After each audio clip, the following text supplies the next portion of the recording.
Howdy, gents. Alright, you did your job. 40 grand a year just to do that, to make cameos. Alright, well, we have a week in the book, guys. Let's get situated here. Alright, so I went 4-2 in predictions last week, not bad. I think it was a pretty good week of fantasy football. This is week 2. Welcome in. It's good to be back. Here we go. I'm just going to start right off with some predictions. You guys ready? Week 2. Scott and Phil. Let's see here. I am taking Scott this week. Phil has Rodgers and Lacey both versus the Seahawks. Those tend to be really good games, but I don't think they're good fantasy games. Andre Ellington is dead for Phil as well. For Scott, Andrew Luck is pissed off because they lost last week to the Bills, and DeMarco Murray is playing the Cowboys. So look for Scott's team to be the motivated one, come out, put up the points, and get Scott the win this week. All right, moving on. Chad and Pank. Both your top wide receivers are facing tough matchups. Pank, you have Alshon Jeffrey going up against Patrick Peterson. For Chad, Randall Cobb has Sherman. So thought this one was going to be close, but I think Julio Jones is going to continue his tear that he started on Monday, and this didn't work out last week, but I am going to do the same thing I did last week for Pank, which is he is facing Tony Romo, and I know Dez is out, which hurts Pank more than it hurts Chad, and I love seeing Cowboys run all over Pank's heart.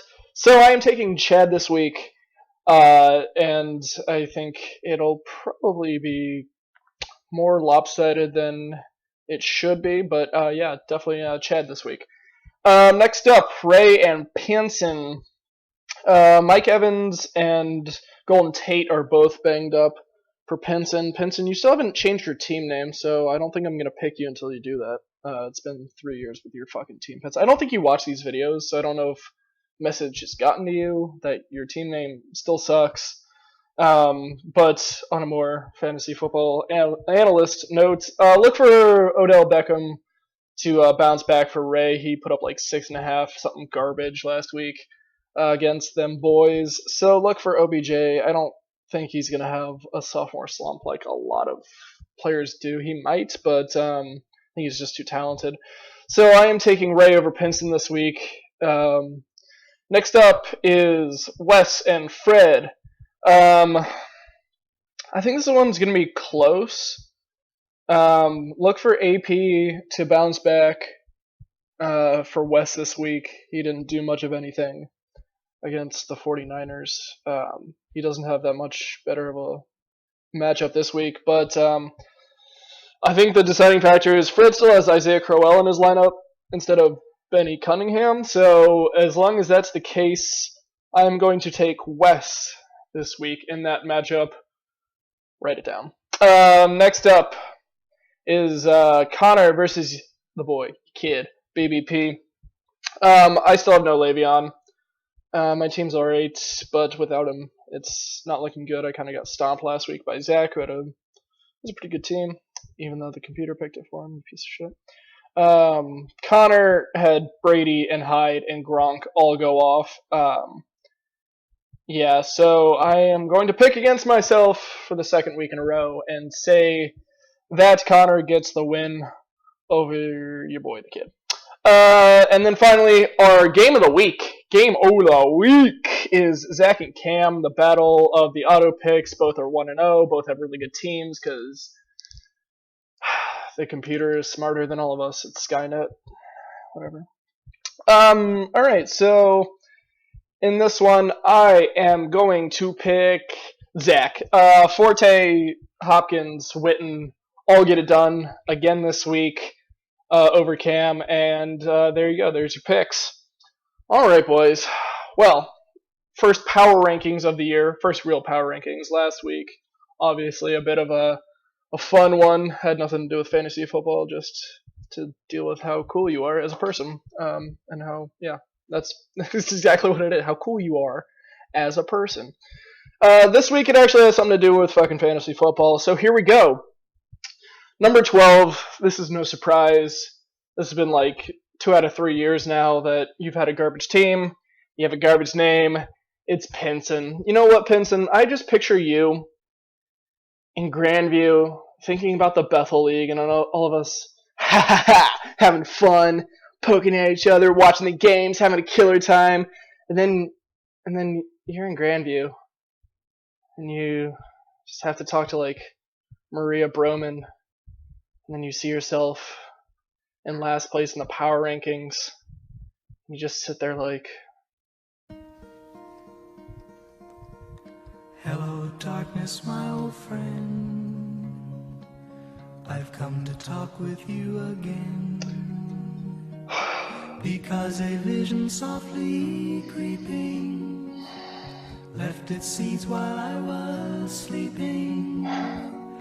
And the vision. Anyway, so next up is Fred. Fred, your team is not looking good. You still, seriously, dude, Isaiah Crowell, just get him out.